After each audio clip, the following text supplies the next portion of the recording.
Cafe Unbox with me, Rory. Today we're back with another unboxing, first impressions and mini review video. Today the phone in question is this. This is the Bluboo S8 by a Chinese company called Bluboo. Now basically what this phone is, it's actually a carbon copy slash clone of the Samsung Galaxy S8.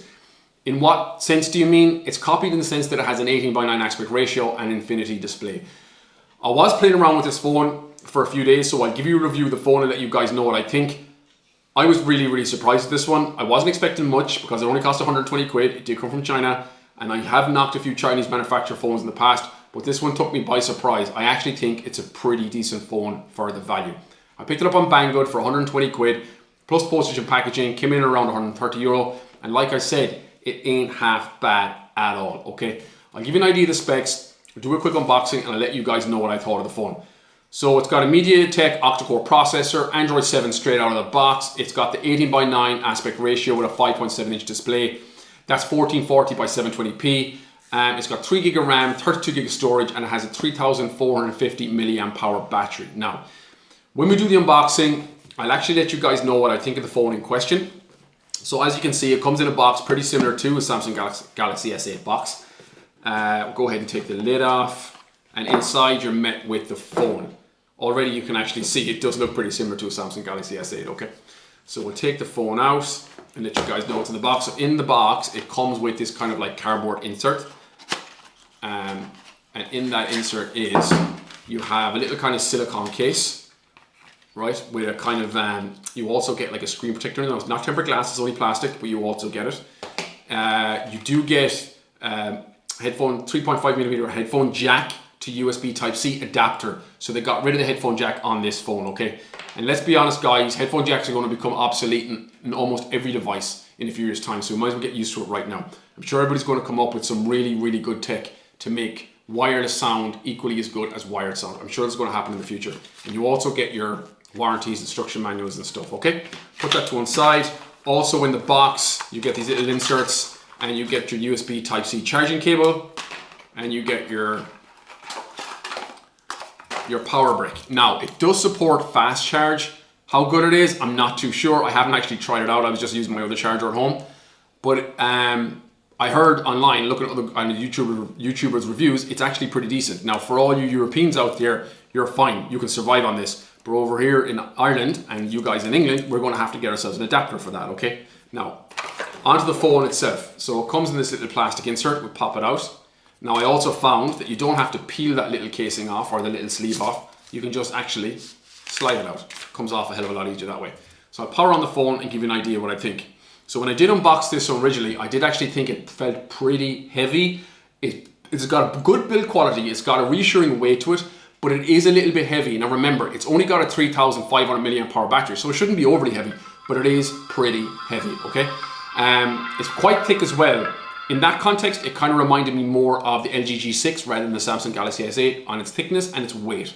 Now, obviously, as you can see from the front, through the screen, it has the 18:9 aspect ratio. Now, it is a tall phone. It has the 5.7 inch display. Go ahead and unlock that, give you an idea of the display. That's the display in question. Looks very similar to, I think it almost looks more similar to an LG G6 rather than a Samsung Galaxy S8. But never mind that, okay? So that is the phone itself. Now, it doesn't come with an app drawer, so all the apps are on screen. I did download a third-party launcher, but for some reason, I had a lot of issues trying to get that launcher to set as my default home launcher. So I just got rid of it after a while. I forgot about it. But that is the screen in question. Now, it is 1440 by 720p, so it is pretty clear. It's got some nice colors. It is an IPS panel. It's not a AMOLED panel, so it's not kind of going to knock you out of the park. So in that aspect, obviously that's where they save their money. It comes with like a single firing speaker on the bottom, and it's not that bad. It is a little bit tinny. It does reach a decent volume, but it's okay. Probably equally as good as the Elephone S8 that I just done a review on, to be quite honest. Now also on the bottom you can see that it has the USB Type-C charging port, and that's your single firing speaker right there. One side of the phone you have your volume up and down rocker. On the other side of the phone you have your power on and off button, and on the back of the phone you have your dual camera setup with your little fingerprint sensor, and on the top of the phone you have your SIM card tray. Now onto the dual camera setup, it does say, hold on for a second guys, it comes with a 13 megapixel Right, okay, it's like the back is 16 megapixel and 30 megapixel, whatever that means. We all know with Chinese manufacturer phones, especially the dual camera setup, Mr. Who's the Boss picked up it a few weeks back. They're basically just one camera. Now, I actually did take a lot of photos on this. In good light, the photos are pretty decent. They're not that bad at all. It doesn't take that long to focus, but if there is any kind of movement in that at all, they're not great. But what I will say is I did actually cover the bottom lens with my finger when I was taking some photos, and that's not actually a camera. There was nothing happening with that one, okay? That's not actually a camera at all. So, I mean, when a lot of phones bring out dual firing speakers on the bottom, like it's obviously just one speaker, it's the same in these contexts with these Chinese manufacturer phones. Only one of those cameras is an actual camera. And the camera's not that bad. And the fingerprint sensor in question, it's okay. It's reliable, but it's a little bit slow. Now, I think it's slow because of the actual size of the fingerprint sensor pad itself. If it was a little bit larger and if it could actually get to more of your finger, it might be a bit faster. But otherwise, it's not that bad. It worked every time I used it, but it was a little bit slow. What else will I say about it? The actual skin that's on it, the UI that's on it, is very easy to use, it's very fluid, but I did try to download a Nova launcher because that's my launcher of choice when I do buy a new phone, because I find it very fluid and very fast. Now, it only has 3 gig of RAM, and I did kind of overload it with apps at one stage, and there was no sign of it slowing down, okay? Nothing crashed, nothing slowed down. I did play a few games in it, and it was okay. Nothing spectacular, but I only played a few games. I did play Asphalt, and it did seem to drop a few frames, but otherwise it was fine. I'm not a big gamer when it comes to phones anyways. I kind of keep it old school with my PS Vita, my PSP, and my Nintendo Switch. I don't actually like playing games on mobile devices. But all in all, it's actually not a bad phone. For 120 quid, considering, it ain't that bad at all. I'm pretty surprised with this. I'm pretty impressed.